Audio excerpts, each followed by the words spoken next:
বর্ষাকাল জুড়ে কিন্তু আমাদের নদী নালা বা খাল বিলে কিন্তু প্রচুর পরিমাণে ছোট মাছ ধরা পড়ে, তাই না? আর এই ছোট মাছ ভুনা খেতে বা এই মাছ দিয়ে বড়া খেতে কতটা যে মজার হয়ে থাকে, যারা আমরা গ্রামে থাকি তারা কিন্তু এটা খুব ভালো করে জানি। শহরের মানুষ কিন্তু এগুলো খুবই মিস করে। আজ আপনাদেরকে আমি মাছের যে বড়া আছে সেটা বানিয়ে দেখাবো। এতটাই মজার এই বড়া যে এই বড়া দিয়ে কিন্তু আপনি এক প্লেট ভাত নিমিশেই শেষ করতে পারবেন। মাছের বড়া খেতে কিন্তু আমরা খুবই পছন্দ করি যারা চিনে থাকি।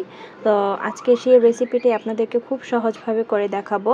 তো বর্তমানে বৃষ্টি হওয়ার কারণে কিন্তু প্রচুর মাছ পাওয়া যাচ্ছে, ছোট মাছ থেকে ধরে সব কিছুই কিন্তু অনেক বেশি পাওয়া যাচ্ছে, তাই না? আজকের এই ছোট ছোট মাছ দিয়ে কিন্তু এই স্পেশাল বড়াটা হবে। তো বড়াটা কিন্তু দেখতেই পাচ্ছেন কতটা লোভনীয়, দেখেই বোঝা যাচ্ছে। তো এই সময় কিন্তু এই বড়াটা একবার হলে ট্রাই করে দেখতে পারেন। তাহলে এখানে হচ্ছে আমি চান্দা মাছ যেটাকে বলে, সেই চান্দা মাছের গুঁড়া চান্দা নিয়ে নিয়েছি কতগুলো। এখানে প্রায় 1 কেজি মাছ হবে। তো এগুলা বাজার থেকে কিনে আনা হয়েছে। তো এই মাছগুলো কিন্তু এখন শহরেও খুবই পাওয়া যাচ্ছে, অহরহ মাছ পাওয়া যাচ্ছে। এই মাছগুলো আপনারা কিনে এভাবে ভালো করে ধুয়ে নেবেন। তো এগুলো বাছার কিন্তু কোনো ঝামেলা নেই। তো এই মাছগুলো এখন আমি একটা ব্লেন্ডার জারে নিয়ে নিব। যারা ব্লেন্ডার করতে চান না তারা চাইলে কিন্তু পাটায় বেটে নিতে পারেন। পাটায় বেটে নিলেও কিন্তু মাছগুলোর মানে পেস্ট খুব সুন্দর হয়। তা আমি যেহেতু আমার ব্লেন্ডারে করে ফেলবো, আমি পাটায় বাটতে এতগুলো মাছ মানে করতেছি না। তো যার কারণে আমি এখানে এখন মাছগুলো দিয়ে দিলাম ব্লেন্ডার জারে, দিয়ে আমি ভালো করে এগুলো ব্লেন্ড করে নিব।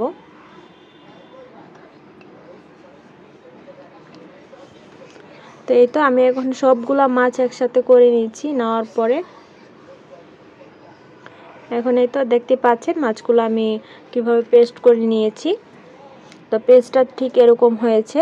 তো আপনাদেরটা কিন্তু এরকমই হবে। যারা এই চান্দা মাছের বড়া বানান তারা কিন্তু জানেন। তো এখানে আমি বেশি করে পেঁয়াজ দিয়ে দিচ্ছি। মাছের বড়াতে কিন্তু পেঁয়াজটা একটু বেশি দেওয়া লাগে। যে কোনো বড়ার ক্ষেত্রে পেঁয়াজটা একটু বেশি দিলে ভালো লাগে খেতে। এখানে কাঁচামরিচ কুচি দিয়ে দিচ্ছি আর ধনিয়া পাতা দিয়ে দিলাম। তো এগুলো সবগুলোই কিন্তু পরিমাণে একটু বেশি বেশি দেওয়া লাগবে, এতে খেতে মজা লাগবে।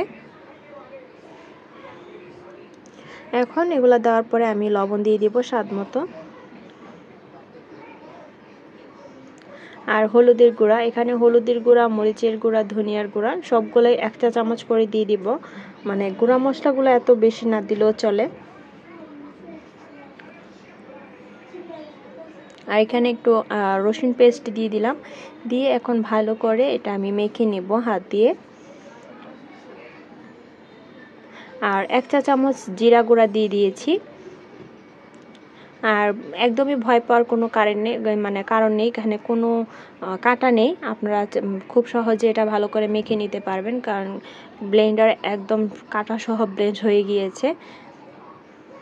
তা আমি এখন ভালো করে নেড়ে চেড়ে মিশিয়ে নিচ্ছি।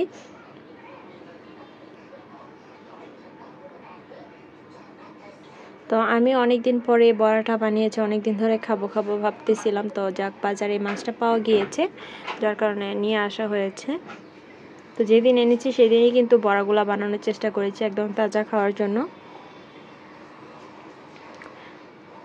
তো দেখতে পাচ্ছেন এটা একটু নরম লাগবে। আপনারা চাইলে এখানে চালের গুঁড়া ইউজ করতে পারেন। আমি সামান্য পরিমাণ ময়দা দিয়ে দিয়েছি, প্রায় এখানে 3 টেবিল চামচ ময়দা হবে। আপনারা চালের গুঁড়া দিতে পারেন বা ডাল পেস্ট করে দিতে পারেন, এতেও কিন্তু খুবই ভালো লাগবে।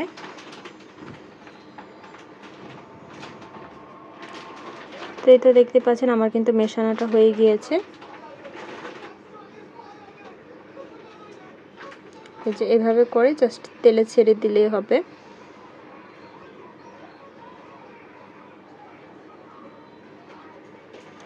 এখন আমি একটা ফ্রাই প্যান বসিয়ে দিব। ফ্রাই প্যানে আমি যে বড়াগুলো এগুলো ভেজে নেব। তেলটা কিন্তু একদম ভালো করে গরম করে নিয়েছি। নেওয়ার পরে একটা একটা করে মাছের যে টিকিয়ার সাইজ করেছি সেটা দিয়ে দিচ্ছি।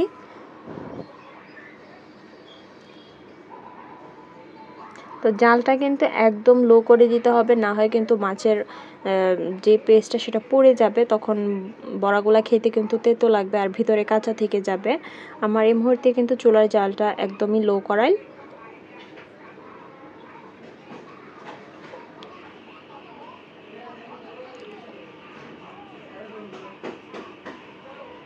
তো বাসায় সবাই খুবই পছন্দ করেছে, ছোটরাও খুব পছন্দ করেছে, কারণ অনেক দিন পরে আমরা বাসায় মাছের বড়া বানিয়েছিলাম। যেহেতু আমরা সরিষার তেল দিয়ে বড়াগুলো বানাচ্ছি, যার কারণে উপরে ফেনা চলে এসেছে, কারণ আমরা সব কিছুতে এখন সরিষার তেল ব্যবহার করি। আপনারা সয়াবিন তেল যারা খান তারা সয়াবিন তেলে বানাতে পারেন।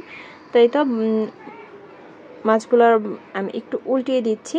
তো এক পিঠ কিন্তু একটু লাল হয়ে গিয়েছে। তো এভাবে আস্তে আস্তে আমি জালটা কমিয়ে যেন ভিতরে মানে একদম সুন্দর করে হয়ে যায় আর কি, সেই মুহূর্ত পর্যন্ত অপেক্ষা করব।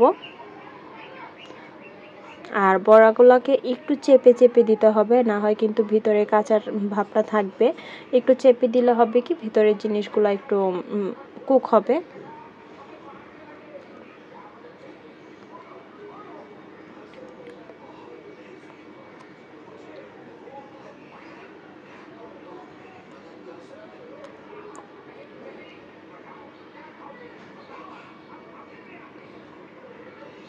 তো মাশাআল্লাহ বড়াগুলো বেশ ফুলেছে। তো আমি দেখতে পাচ্ছেন একটু চেপে চেপে দিচ্ছি, এতে কিন্তু বড়াগুলো খুবই ভালো হবে মানে খেতে, ভিতরের যে কাঁচা ভাবটা সেটা থাকবে না।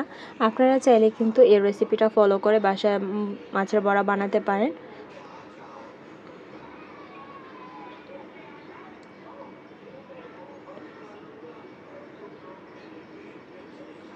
তো আমার মাছের বড়াগুলো কিন্তু হয়ে গিয়েছে, 2 পিঠই হয়ে গিয়েছে, এখন উঠিয়ে ফেলছি। তো এইভাবে করে আমি এই সবগুলা বড়াই ভেজে নেব। প্রায় 1 কেজি মাছের বড়া ছিল এখানে।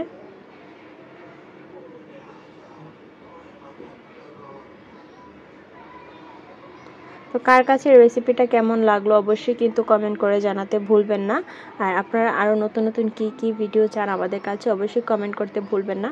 তো এখানে মানে এক তাওয়া উঠিয়ে নিয়েছি, এখন আরও কতগুলা দিয়ে দিচ্ছি। তো এইভাবে আমি সবগুলো মাছের বড়া একে একে বানিয়ে নিব।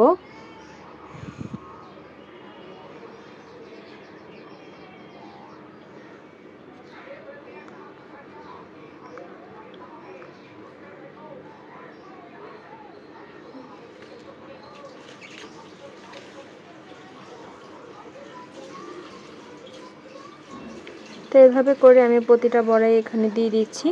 আর এই তো আমি যে প্রথম যেগুলো বানিয়েছি সেগুলো আপনাদের কাছে শেয়ার করছি। তো এখানে দেখতে পাচ্ছেন কত সুন্দর হয়েছে, কালারটাও কত সুন্দর হয়েছে, আর দেখতে খুবই লোভনীয় হয়েছিল। একটা ভেঙে আপনাদেরকে দেখিয়ে দিচ্ছি।